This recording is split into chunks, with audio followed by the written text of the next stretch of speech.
Yo, what's good, you boys? It's your boy Gilly. Today we'll be going over the best shipping lines for each country. Each one of these countries is the most highly requested country. If I missed where you're from, please let me know in the comments. And if you see someone else from your country, please like their comment so I can see what I missed and what I should make a video on. Now, what makes the best shipping line? In my opinion, it's the price to speed it gets to you, reliability, does it get stopped, does it get taxed, do packages get damaged and lost? That's all what comes into play here. And all these lines are exclusively Sugargoo lines. If you use another agent, you can check if the same lines are available on yours. I've been using Sugargoo for 7 years. I'm seeing some of the prices you're paying on other agents. It is extortionate. If you use what I talk about in this video, test it out with one haul. I promise you won't be disappointed. I used them for about a year just as a regular buyer, so I've seen both sides. Trust me on that one. Okay, first we're going to get into Canada. This was probably my top 3 most commented country. So this one is CA-CZ or the CA line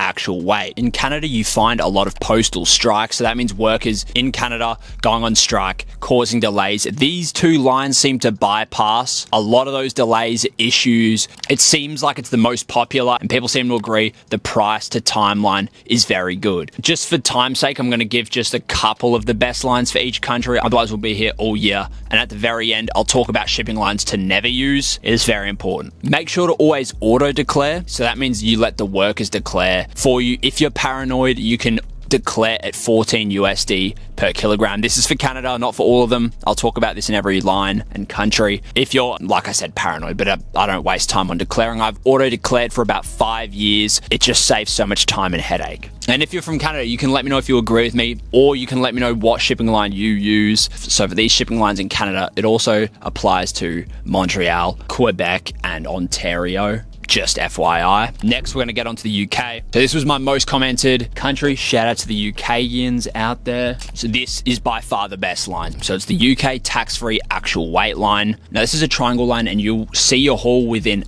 8 to 15 days. If you're on the shipping page and it says like a rough time window of when your parcel arrives, it's a guesstimate. I don't know how they come up with these because the shipping line I'll talk about for Australia in the next group, it says like 8 to 15 days, but I've had mine from anywhere between 5 to 7 days. So it's like way before the estimate. And sometimes it is the other way around. The reason the shipping line is so fast is it is a triangle line. For a lot of the European countries, triangle lines is what you want to go with. And I'll speak about more areas in Europe as well coming up. For this one, just use the auto declare. I forgot to say this. Let me know if you're from Canada. I want to know where you guys are watching from, or let me know if you're from the UK. It seems my audience is mainly people from the UK. Let's get into South Africa and Africa in general. Shout out to my Africans out there. The best line I have seen is Aramex. So I've been in the threads of people from South Africa and it says, you guys have a notoriously slow customs. You guys can let me know if that's true and also let me know why, because I honestly have no clue why some countries have slower customs. So Aramex is the broad best option for you. If you want to be a bit more specific, you can use EMS, but it's very case dependent. Do some research of your own. If you're from Africa, you can just take the first option if you want the easy answer. But if you choose to use EMS, that's for broader Africa. Depends area to area. So just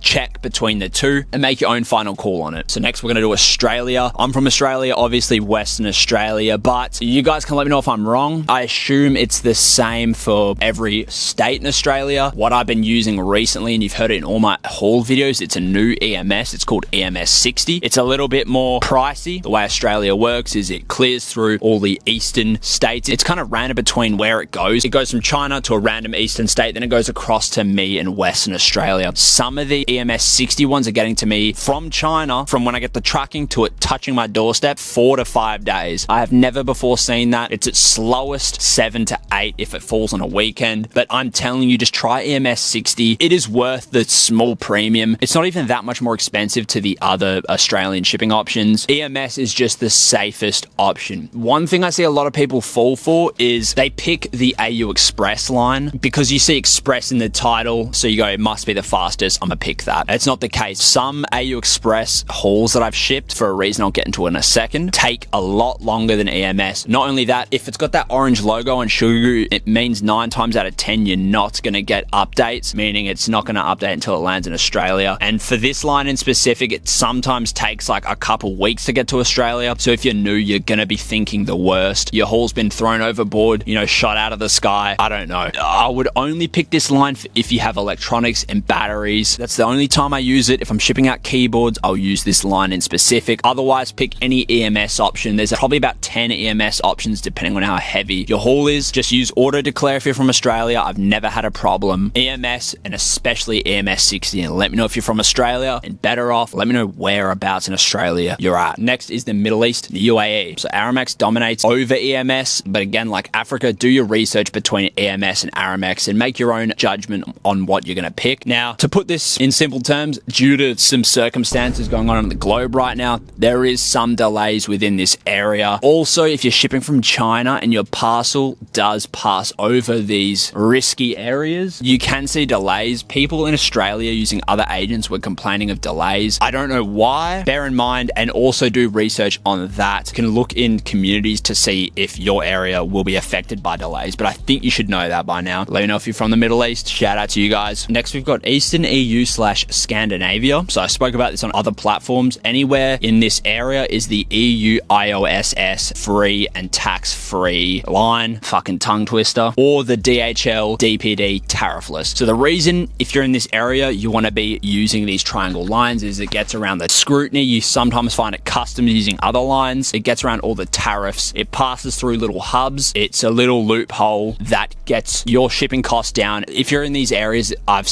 looked at all the comments. There is pretty much no reason you shouldn't be using a triangle line. Check the description of the shipping line. If it says triangle line, always use it. But if you want to be even safer, just double check what other people in your area are saying. I think EU customs are the most tricky to navigate, so you guys just have a little bit more research on your hands. But if you take my advice, Sugargoo, the EU iOS line or the DPD line, you should have no problem. So if I missed your country, please let me know in the comments section. Let's get on to shipping lines to not use. Now, I speak about these in the tutorial videos on how to buy. If you still don't know how to buy and you're watching this far in the video, link to a video right here. It's step-by-step on how to buy. 2 shipping lines to absolutely avoid unless you're shipping these certain types of products out. Number 1 is sea freight. So if you're not using Sugargoo, you might not even have a sea freight line. They are good only for room decor. Big items you can warrant waiting a long time. Sea freight lines, this is another line that has an estimate that can be off. Depending on if you get lucky or unlucky, if there's no boat in a Chinese harbor, it may take 3 to 4 months to arrive to you, which is an astronomically long way. If you're shipping a drip out and you need it for summer, there is no way I would use a sea freight line unless you're shipping out hundreds of kilos. I used it for my big bear bricks. I used it for this couch I'm sitting on right now. Things that I don't need urgently, I'll use a sea freight line. Also, we see on sea freight lines, a lot of the parcels seem to get damaged. I don't know why. I think it's just because they're in transit for longer. They just always have holes and scratches and cracks. This little guy right here, the money stack, came almost in half. It has a massive crack down it. If you're shipping fragile stuff especially, just avoid this line at all costs. The next one is SAL. I still don't know why agents have SAL as an option. You can let me know if you use SAL and had an incredible experience. I've not heard a single person have a good experience with SAL in probably 6 years. It used to be the go-to for Canada. Then I don't know what happened. It's just gone to shit. The thing about these 2 lines is they're cheap. That's why I say sea freight for big items, because if you ship it using air, you're just going to be paying an astronomical cost to ship it sea freight. SAL's a little bit more expensive, but it's still slow as fuck. It's unreliable. You get no updates. I hear of packages getting lost all the time. I would just stay away from SAL. I know the cheap prices are pretty appealing because we spend so much money on the items. You want to cheap out in shipping, but I say don't even start your haul if you don't even have the money to ship it out, because you'll be disappointed. The shipping costs are decently expensive these days. On Sugargoo, they're definitely reasonable. If you use other newish agents, some of those are legit scams. I'm just going to say it here. If you have any questions, join the Discord, join the Reddit, or drop a comment. If I missed you, also let me know again. I love each and every single one of you. See you guys in the next one. Peace.